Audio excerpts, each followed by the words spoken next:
Power of history में 11th class का chapter 3 का पैसेज करने वाले हैं रोमन्स अभिजात्य वर्ग की आमदनियाँ 5वीं शताब्दी के प्रारंभिक दशकों में।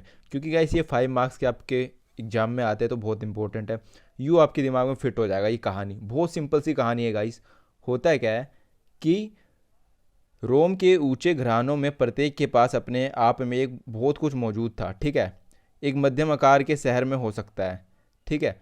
तो हम बात कर रहे हैं कि रोम के अभिजात्य वर्ग, ठीक है, जो फर्स्ट क्लास के है, ठीक है, यानी फर्स्ट क्लास यानी अपर क्लास के जो अभिजातीय वर्ग है, उनके पास क्या क्या होता था। उनके पास पहले हिप्पोड्रम होता था, ठीक है। सुविधा की बात कर रहे हैं, हिप्पोड्रम होता था। हिप्पोड्रम का मतलब क्या होता है गाइस?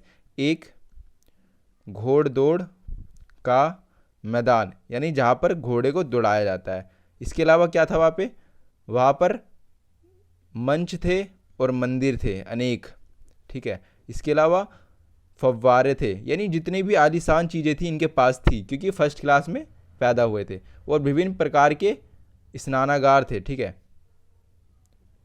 यानी इनके पास रॉयल्टी बहुत थी।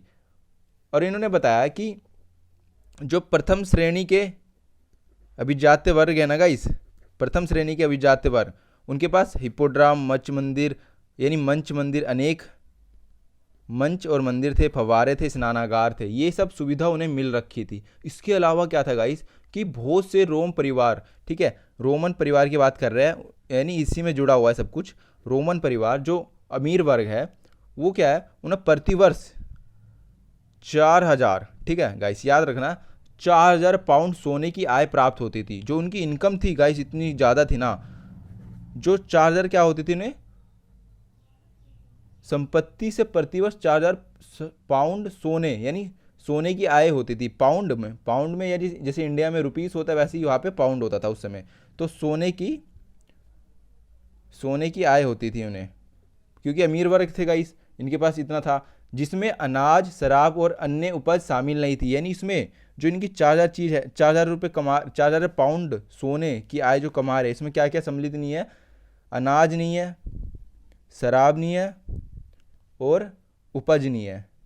तो गाइस इन सब को हटाकर, यानी ये सब चीज़ इसमें शामिल नहीं है, फिर भी ये 4000 पाउंड कमा रहे हैं, यानी गाइस बहुत अमीर वर्ग है, प्रथम श्रेणी के अभिजात्य वर्ग, ठीक है गाइस। नेक्स्ट जो हम बात करना चाहते हैं कि रोम की जो द्वितीय श्रेणी थी, सेकंड क्लास, अभी हमने किसकी बात की थी? फर्स्ट क्लास की, अब सेकंड क्लास की बात कर रहे हैं, ठीक है गाइस। तो रोम की द्वितीय श्रेणी, इसके बारे में बात करना चाहते हैं हम। ये भी इंपॉर्टेंट है आपका, क्योंकि द्वितीय श्रेणी के परिवार की आय कितनी थी? केवल 1000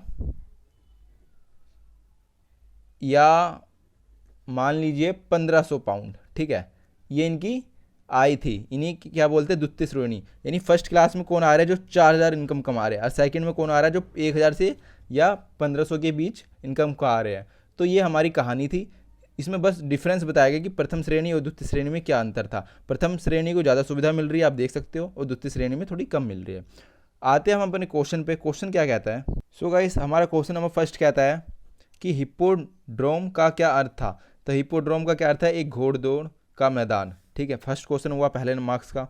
सेकंड क्वेश्चन, रोम में द्वितीय श्रेणी के परिवार के प्रति आय कितनी थी? यानी इन्होंने सिंपल सी चीज़ पूछी, द्वितीय श्रेणी के जो परिवार थे उनकी प्रतिवर्ष की आय कितनी थी, बस ये बताना है। तो द्वितीय श्रेणी की आय कितनी थी परिवार की? 1000 या 1500 पाउंड, सिंपल सी चीज़।